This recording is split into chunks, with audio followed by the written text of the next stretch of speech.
لوگ اسی طرح کے جملہ کہہ جاتے ہیں کہ اللہ کے حکم کے بغیر کوئی پتا بھی نہیں ہلتا۔ اللہ عدل کا حکم فرماتا ہے، ظلم کا نہیں۔ پھر ہم کیا کہیں گے کہ جو ظلم ہو رہا ہے وہ اللہ کے حکم سے ہو رہا ہے؟ نعوذ باللہ، ایسا نہیں ہے۔ وما تسقط من ورق، کوئی پتا نہیں گرتا، الا یعلمھا، مگر یہ کہ اللہ اسے جانتا ہے۔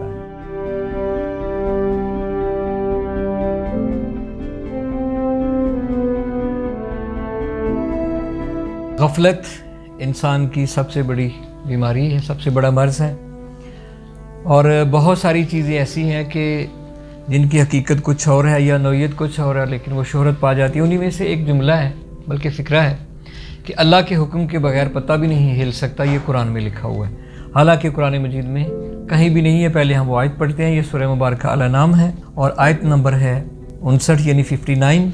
اعوذ باللہ من الشیطان الرجیم، بسم اللہ الرحمن الرحیم۔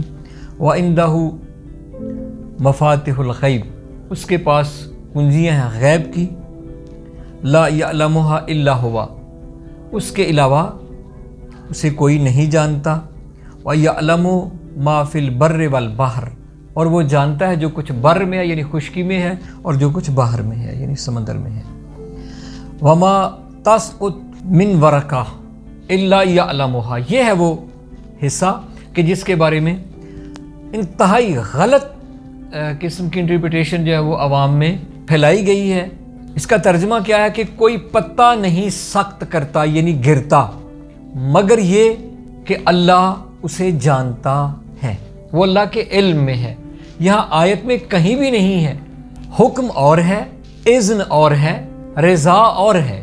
وَلَا حَبَّةٍ فِي ظُلُمَاتِ الْأَرْضِ، اور کوئی دانا نہیں ہے کہ جو زمین کے اندھیروں میں ہے، ولا رطب ولا یابس، نہ تو کوئی تر ہے ایسا، نہ کوئی خشک ہے، الا فی کتاب مبین، مگر یہ کہ وہ کتاب مبین میں ہے۔ تو ہمارا جو اس وقت موضوع ہے وہ عمومی طور پہ جو مشہور ہے، اور بہت سارے پڑھے لکھے لوگ بھی اور بولنے والے بھی، حتیٰ علماء کی حد تک بھی لوگ اسی طرح کے جملہ کہہ جاتے ہیں کہ اللہ کے حکم کے بغیر کوئی پتا بھی نہیں ہلتا۔ اللہ عدل کا حکم فرماتا ہے، ظلم کا نہیں۔ تو پھر ہم کیا کہیں گے کہ جو ظلم ہو رہا ہے وہ اللہ کے حکم سے ہو رہا ہے؟ نعوذ باللہ، ایسا نہیں ہے۔ وما تسقط من ورقہ، کوئی پتا نہیں گرتا، الا یعلمھا، مگر یہ کہ اللہ اسے جانتا ہے۔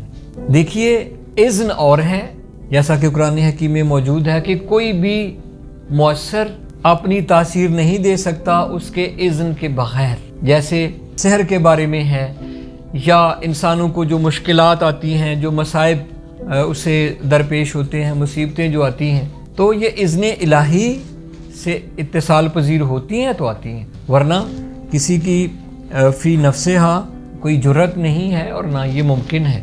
اس موضوع کو اگر مزید کھولنے کی ضرورت ہے، اگر آپ کے ذہن میں کوئی سوال ہے تو انشاءاللہ اس پہ مزید بات ہو سکتی ہے۔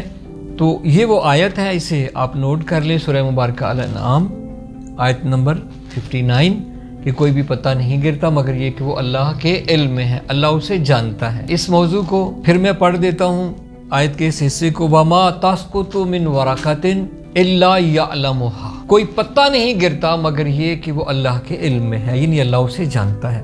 لیکن ہمارے ہاں کیا کہہ دیا جاتا ہے؟ بھئی اللہ کے حکم کے بغیر تو کوئی پتہ نہیں ہل سکتا، اللہ کی مرضی کے بغیر تو پتہ نہیں ہل سکتا۔ نہ، ایسا نہیں ہے۔ یہ جو کفر ہو رہا ہے، اللہ اس سے راضی ہے؟ نہیں ہے۔ اللہ تعالیٰ کو قرآن مجید میں ارشاد ہے کہ اللہ اپنے بندوں کے کفر سے راضی نہیں ہے۔ ہاں، یہ کہہ سکتے ہیں کہ اگر اللہ چاہتا، یعنی قرآن مجید میں آیت موجود ہے کہ اگر اللہ چاہتا تو تمہیں کوئی بھی کافر نہ ہوتا، یعنی وہ باب مشیت میں سے ہوتا، یعنی جو اللہ اگر چاہتا کوئی بھی ایسا نہ کرتا۔ تو اس کا مطلب یہ نہیں ہے کہ اللہ کفر سے راضی ہے، انسانوں کی بغاوت سے، تواغیت سے اور ان کے شرک سے راضی ہے، ایسا بالکل نہیں ہے۔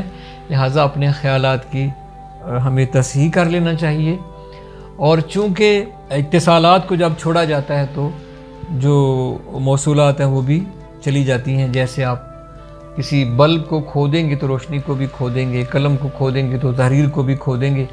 تو چونکہ دنیا نے ان ہستیوں کو چھوڑا کہ جن کے ساتھ قرآن کو قرار دیا گیا تھا، یعنی اہل بیت عترت، تو جب انہیں چھوڑ دیا گیا تو پھر آٹومیٹیکلی قرآن بھی ان سے چھوٹ گیا۔